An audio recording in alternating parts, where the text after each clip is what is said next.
ধর্মকে ধরে রেখো। তো ধর্মটাই তো জানি না, না আমরা।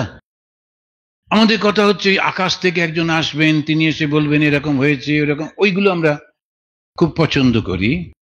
আর তারপরে দলবদ্ধভাবে থাকা, সবাই মিলে অন্যদের সঙ্গে লড়াই করা, আমরা কেন করছি না? আরে মহা মুশকিল। আমাদের ধর্মটা সম্পূর্ণ অন্য। এটা ট্রান্সফরমেশন, এটা কনভার্সন নয়।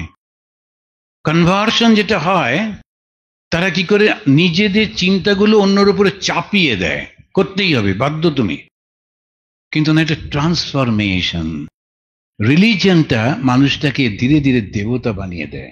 স্বামী বিবেকানন্দ বললেন, ছিলে পশু, হইয়াছ মানব, এখন দেবতা হইতে হইবে।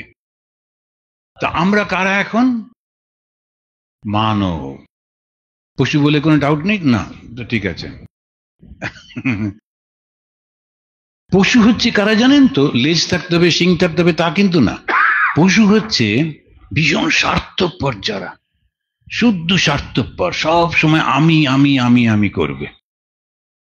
এটা হচ্ছে ভীষণ স্বার্থপর। অন্য কিছু করছে, কেউ একজন ভালো হলো দেখলে তার এমন কষ্ট, যে ভীষণ অম্বল হচ্ছে, ডাক্তারবাবু ওষুধ দিন। কেন না? ওর ভালো হয়েছে। আরে আপনার কি অসুবিধে হলো? অন্যের যত ভালো হচ্ছে তত আমার কষ্ট হচ্ছে। কি ভুল, কি ভুল দেখুন দেখি। আমি তো আনন্দের জন্যই জন্মেছি না? আনন্দই তো আমার সোর্স।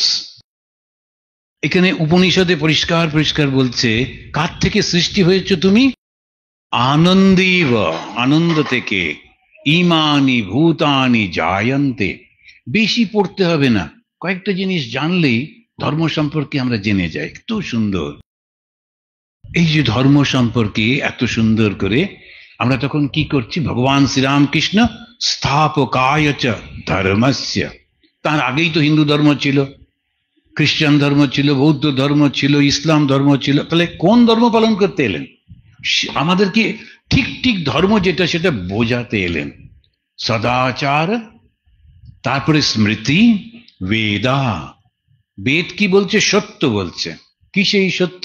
ঈশাবস্যমিদম সর্বম ইয়ৎ কিঞ্চ জগত্যাম জগৎ। এই চতুর্দিকে তুমি যা দেখছো সব সেই ঈশ্বর। এটা হচ্ছে সত্য। মানো বা না মানো, বোঝো বা না বোঝো, না না ওই সমস্ত কিছু নেই, সে তোমার মতো। কিন্তু সত্যটা হচ্ছে ঈশ্বর সর্বব্যাপী।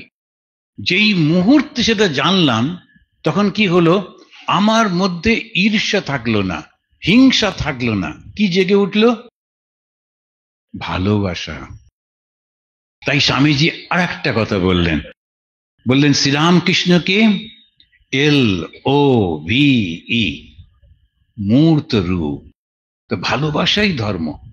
হিংস্রতা ধর্ম নয়। রাজনীতি হিংস্র হতে পারে, অর্থনীতি হিংস্র হতেই পারে, সমাজে হিংস্রতা আসতে পারে, কিন্তু যে ধর্মের কথা বলবো তখন এই হিংস্র থাকবে না, শুধু ভালোবাসা। যদি তা না হয় তাহলে একটু গোলমাল হয়ে যাচ্ছে। তখন আমাদের আবার বুঝতে হবে ধর্ম কেন এরকম করছে। ধর্ম তো এরকম হওয়ার কথা নয়। ধর্ম মানে শুধু ভালোবাসা। কেন?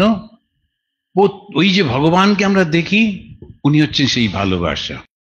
কে ভালোবাসতে পারে? যার মধ্যে স্বার্থপরতা নেই।